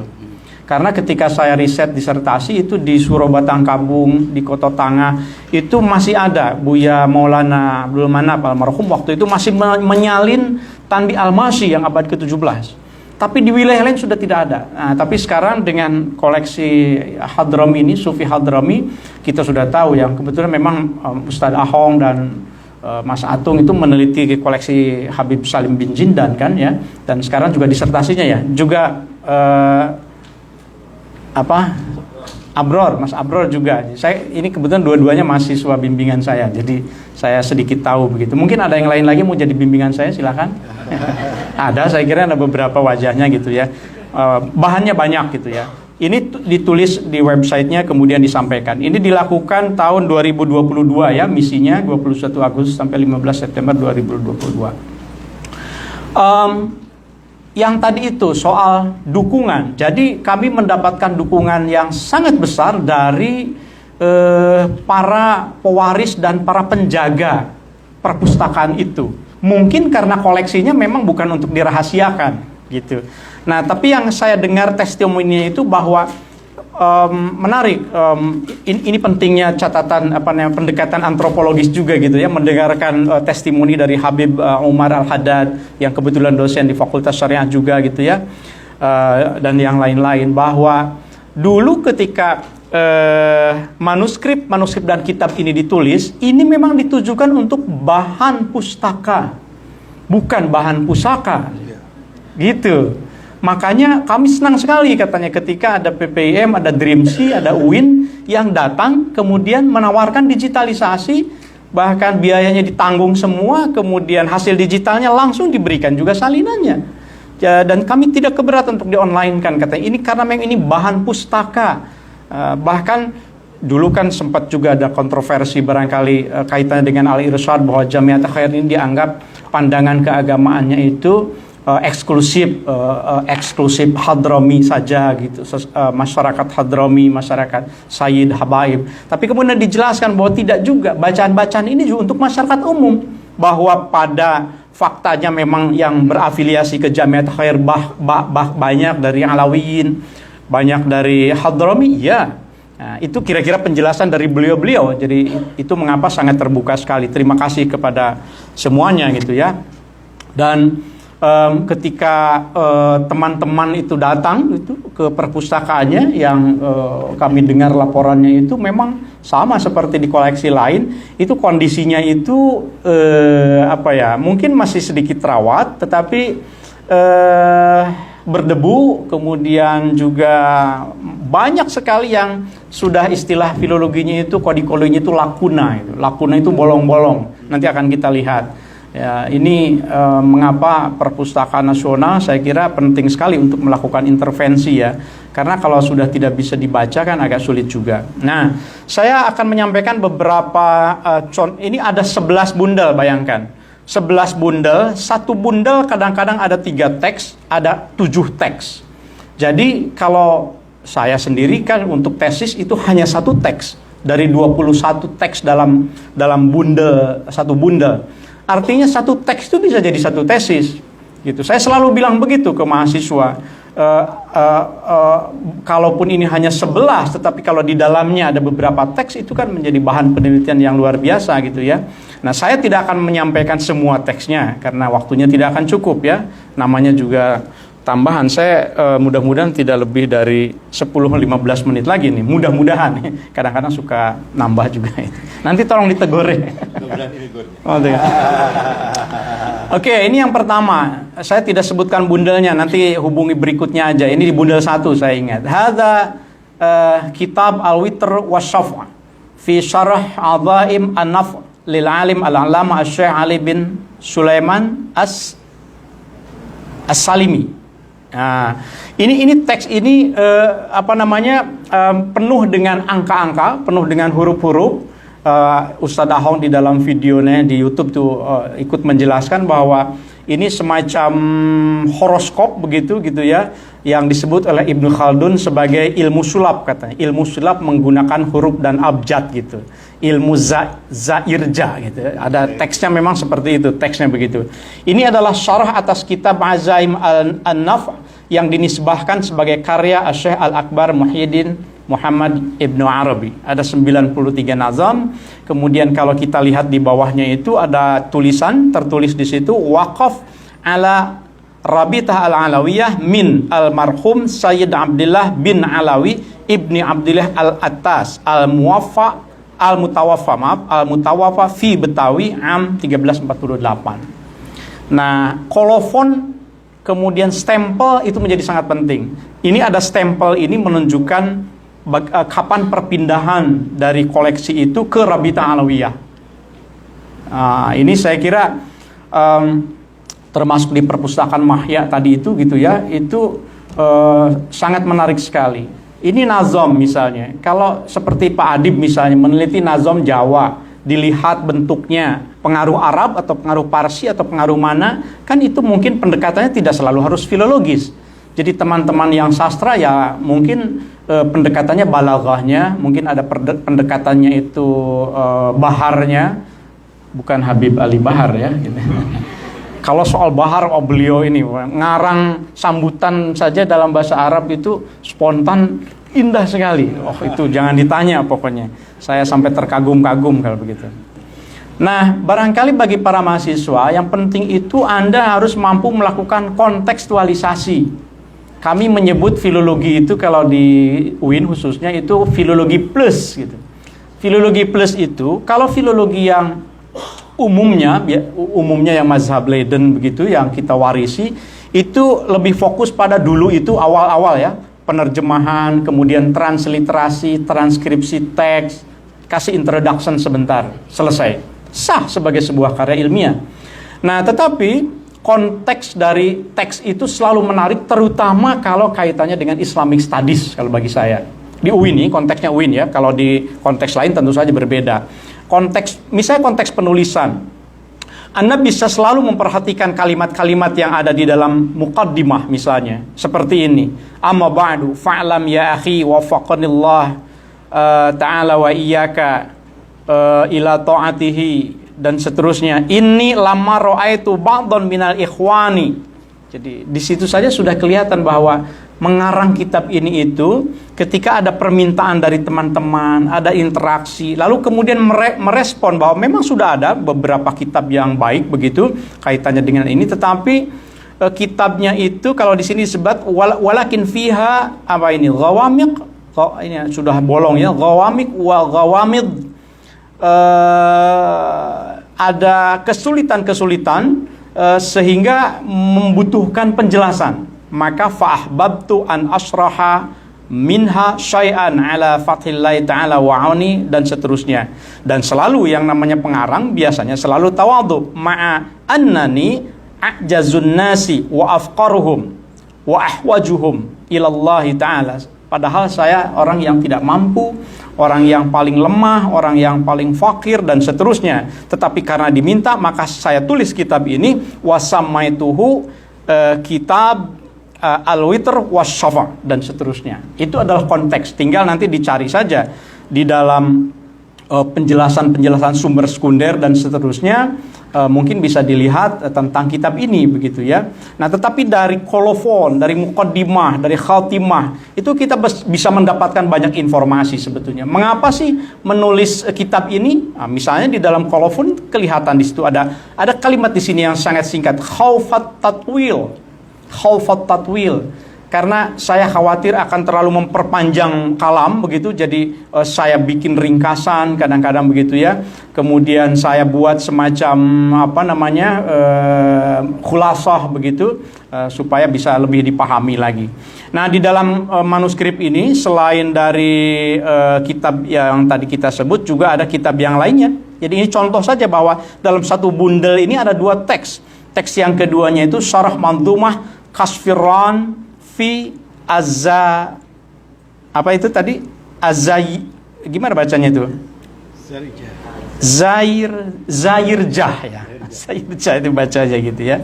Nah, kemudian yang kedua, ini contoh yang lain biasa, tentu saja kitab ini saya ingin menunjukkan bahwa sebetulnya banyak yang biasa, tapi peneliti harus bisa melihat yang tidak biasanya.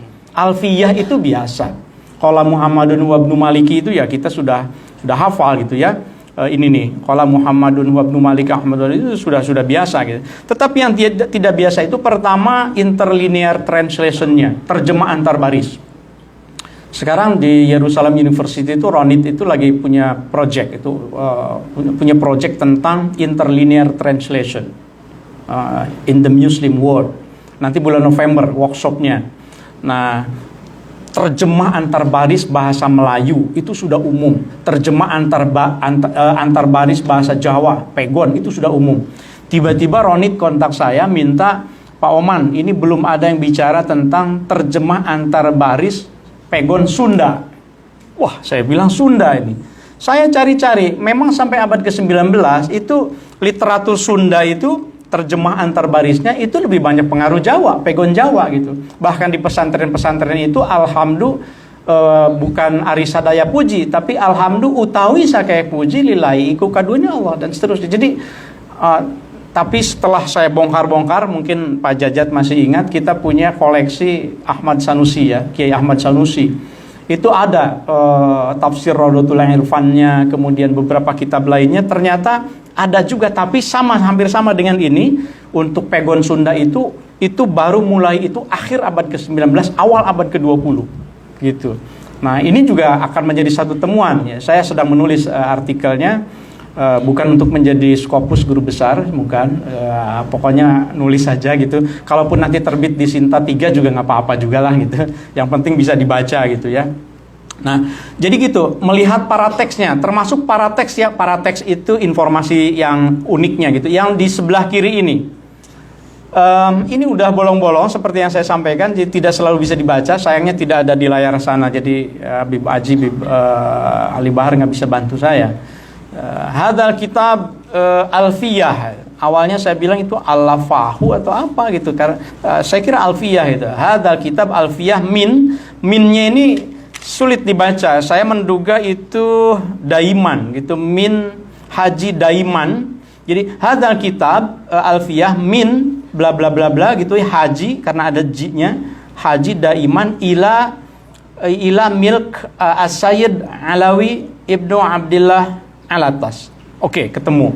Kemudian di bawahnya itu Betawi, tarikh sekian gitu ya, 1886. Itu informasi yang amat sangat berharga meskipun hanya sedikit saja.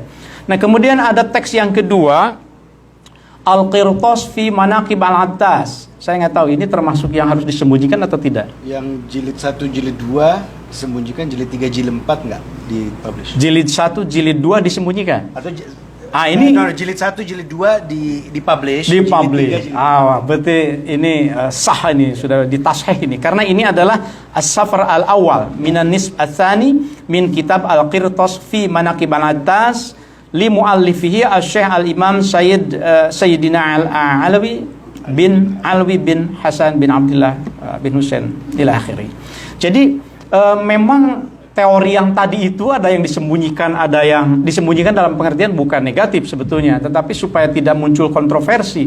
Karena kita tahu dalam konteks Aceh abad ke-17 misalnya ya, ketika karya-karya Hamzah Fansuri dan Syekh Samsuddin As-Sumatrai itu disebarkan ke masyarakat luas, maka muncul kontroversi. Itu bagian dari min kutub al-haqaiq wal asrar yang tidak boleh dibaca kecuali sudah membaca syariat, kira-kira begitu.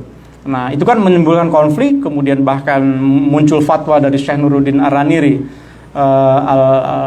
Fathul Mubin alal mulhidin, kemudian ada Tibyan fi ma'rifatil adyan, itu harus dibakar. Pengikutnya boleh dibunuh bahkan begitu kan. Datang Syekh Abdul Rabb Singkal untuk menengahi. Nah, saya kira konteksnya itu, saya dapat konteks itu barangkali kalau ditulis artikel pun dalam konteks itu saya kira menarik juga. Teorinya tadi dari Bib Aji, tinggal dicari literaturnya gitu ya. Ini beberapa kutipan yang lagi-lagi jangan lupakan gini. Kalau saya sedang mendigitalis atau membaca, ini terus terang saya harus jujur, saya baru membaca koleksi Jamiat Khair ini kemarin malam. Ada 11 bundel, ternyata banyak sekali. Jadi sampai tadi malam, setengah 11 malam saya masih membacanya. Belum bikin PowerPoint-nya itu, baca dulu. Belum selesai, kok makin lama makin menarik, saya bilang. Kapan saya PowerPoint saya gitu. Makanya saya belum ngirim bahan ke Pak Adib. Habis subuh langsung saya ke depan komputer lagi, saya lanjutkan lagi. Tapi karena banyak, saya punya strategi. Baca 3 halaman pertama, baca 3 halaman tengah, dan baca 3 halaman terakhir. Kita akan dapat clue-nya setidaknya. Nah, misalnya seperti ini kan. Ini kan pasti di bagian muqaddimah. Bismillahirrahmanirrahim. Qala al-abdu al-faqir ilallah, dan seterusnya begitu ya. Kemudian ini ada beberapa kalimat. Kemudian ini bagian tengahnya. Ternyata di sini itu nadhkuru fihi al-fawaid al-jalilah wal adhkar al-fadilah wal rawatib al-mufidah anil ikhwan wal, ini saya nggak pakai kacamata juga jadi mohon maaf, wal ajnad wal, ya begitulah pokoknya, gitulah kata Jajat, pokoknya begitulah gitu. Intinya itu adalah dalam kitab yang hampir 500 halaman ini itu banyak sekali poin-poin yang bisa kita. Oke. Ada aneka faidah, doa dan rajah juga rupanya. Nah, saya nggak tahu, ini juga mungkin bisa jadi ini untuk sebagian kalangan saja, tapi kan sudah umum juga. Atau kitab Al-Awfaq juga kan Imam Al-Ghazali. Jadi wafaq di sini azimat menyebutnya. Wahadhi azimah libukail atfal. Kalau anak nangis mungkin, ini jimatnya nih. Bacain jimat ini. Tuktabu bismillahirrahmanirrahim. Tuliskan. Tuktabu bismillahirrahmanirrahim al-yaum.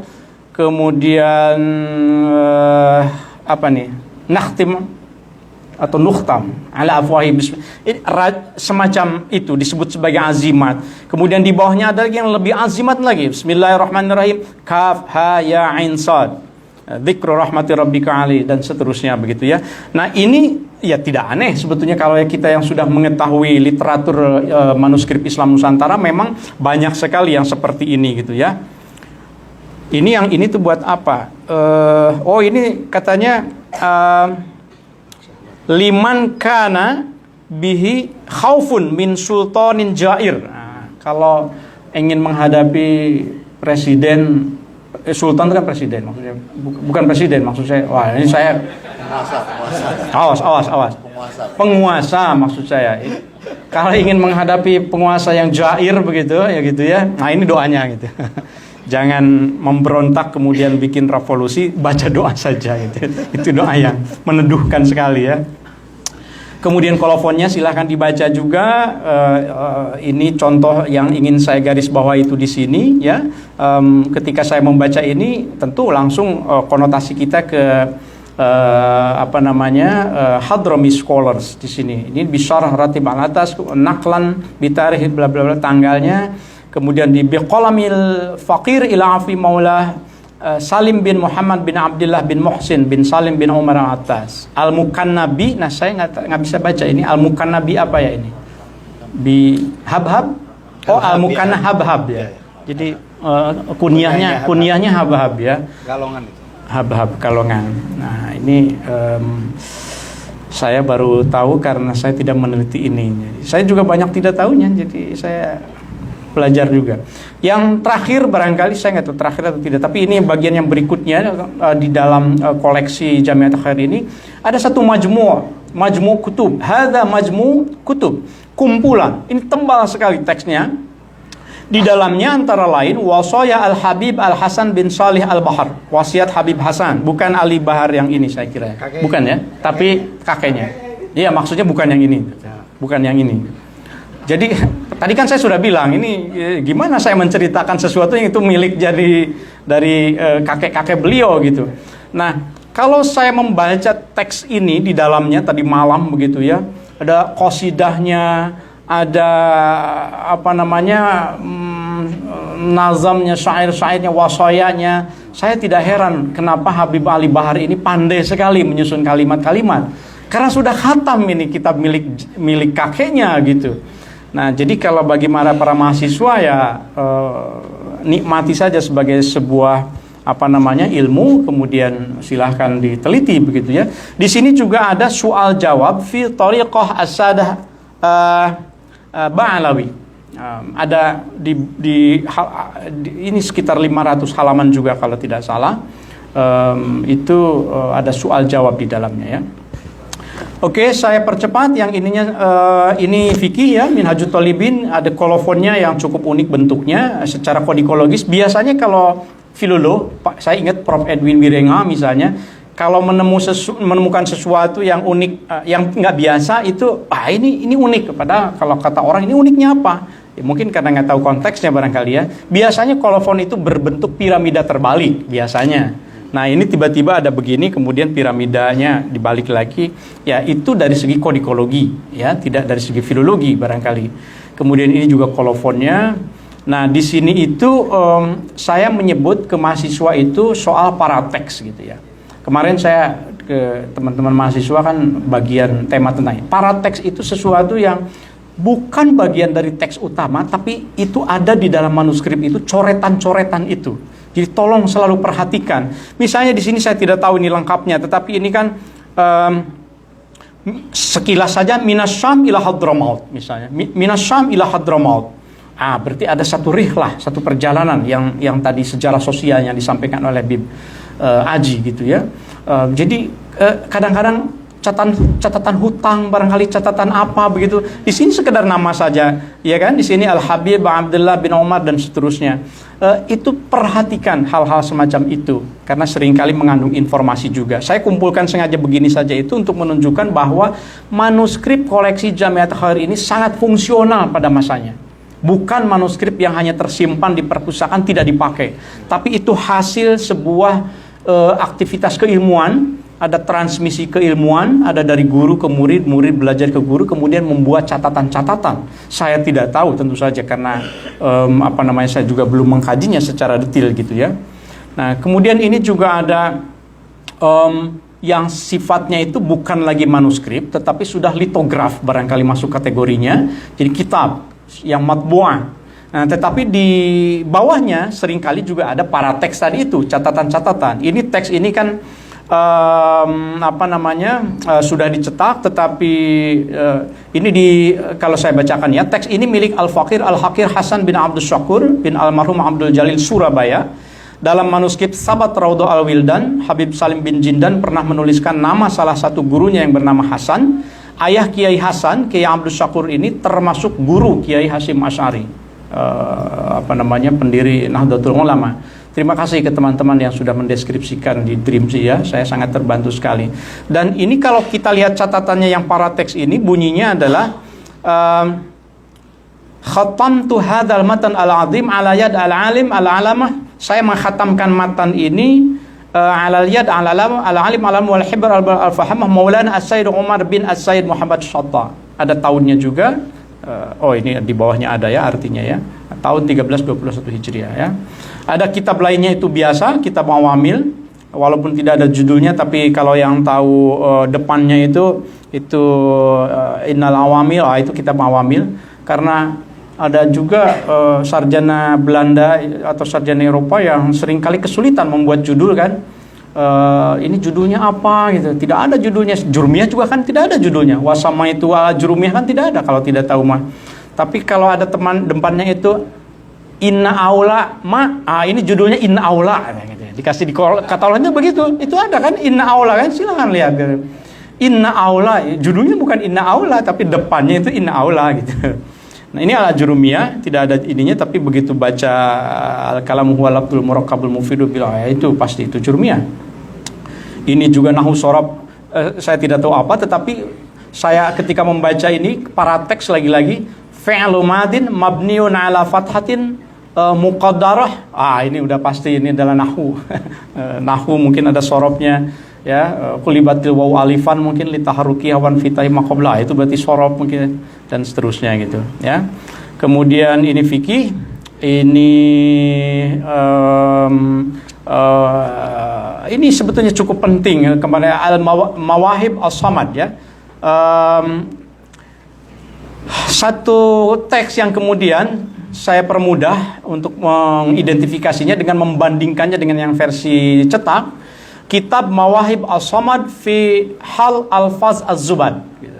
Nah, ini di bagian depannya, kemudian di bawahnya. Yang penting itu konteksnya, karena di sini itu sebetulnya kalau Az-Zubadnya itu biasa, Mawahib As-Samadnya juga biasa gitu ya. Tetapi kalau baca ini di bawahnya itu siapa penyalinnya, itu adalah Al-Jawi Al-Batawi ala sahibiha Faqir Al-Faqir Abdul Halim bin Haji Muhammad Ibnu Haji Muhammad Ibnu Hasan Al-Jawi Al-Batawi. Oke, berarti ini yang di Betawi, yang di Nusantara. Al-Jawi Al-Batawinya itu yang mahal. Bahkan di sini ada kata bisyiroin, ini hasil jual beli. Jadi membeli. Ada kata di sini bisyiroin syar'iyah. Jadi jual belinya tidak ada riba lah, kira-kira begitu. Jadi tidak ada riba. Ini bisyiroin syar'iyah. Itu satu kata saja, tetapi bagi saya itu sangat penting sekali dalam, makanya saya menyebutnya tahqiq teks selalu harus diiringi dengan kontekstualisasi. Ini pengantar dari muhaqqiqnya. Nah, yang terakhir di luar dari Jamiat Khair sekedar pembanding, terima kasih kepada saudara Maskur Safrudin di Museum Pedir. Sudah ada di channel saya di Ngariksa, itu 2 episode saya ngobrol dengan saudara Maskur, direktur Museum Pedir. Ada 800-an manuskrip yang beliau simpan, dan itu puluhan diantaranya, bahkan mungkin ratus, itu koleksi dari Alawiyin gitu ya. Nah, tadi malam sampai tadi pagi itu beliau mengirimkan beberapa halaman yang ini acak saja untuk menunjukkan bahwa koleksi lain manuskrip yang terkait dengan Hadrami, Arab Hadrami di Indonesia itu amat sangat banyak. Ini di Madrasah Al-Khairiyah Surabaya. Saya nggak tahu ini bentuknya apa, berarti kwitansi atau apa ini, Bib? Istalamna min as-sayyid, gitu ya. Jadi ini juga kalau jadi manuskrip mungkin arsip lah setidaknya, itu kan bisa, makanya saya menyebutnya para teks. Jadi bukan teks utama yang kita kaji, tetapi itu terkait dengan komunitas Hadrami di Indonesia. Bahkan ini kwitansi, terima dari Pak Karsinan, banyaknya uang 25 rupiah. Untuk apa ini? Bagian dari bulan November tahun 1932. Terima kasih banyak ini saudara Maskur Safrudin ya. Nah, ini teorinya, jadi saya tidak cukup waktu. Pokoknya ini cukup menarik, silahkan dilanjutkan gitu ya. Ada beberapa tantangan untuk para filolog. Tapi sekali kita mendigitalkan kemudian bisa diakses. Ini saudara Jajang Rohmana kemarin menulis artikel dari naskah yang kami digitalkan di Banyuwangi, Risalah Syekh Asnawi Kudus misalnya, itu juga bisa terbit di jurnal internasional. Dan untuk berikutnya saya kira silahkan nih teman-teman generasi Z, generasi milenial, mari kita hidupkan ini manuskrip kita ini, mungkin yang kuno-kuno ini, supaya bisa bermanfaat gitu ya. Terima kasih banyak.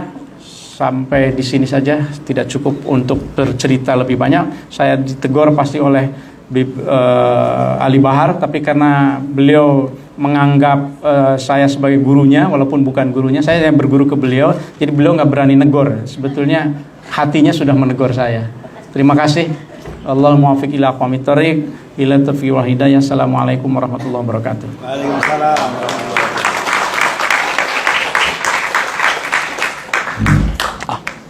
Tafadhal.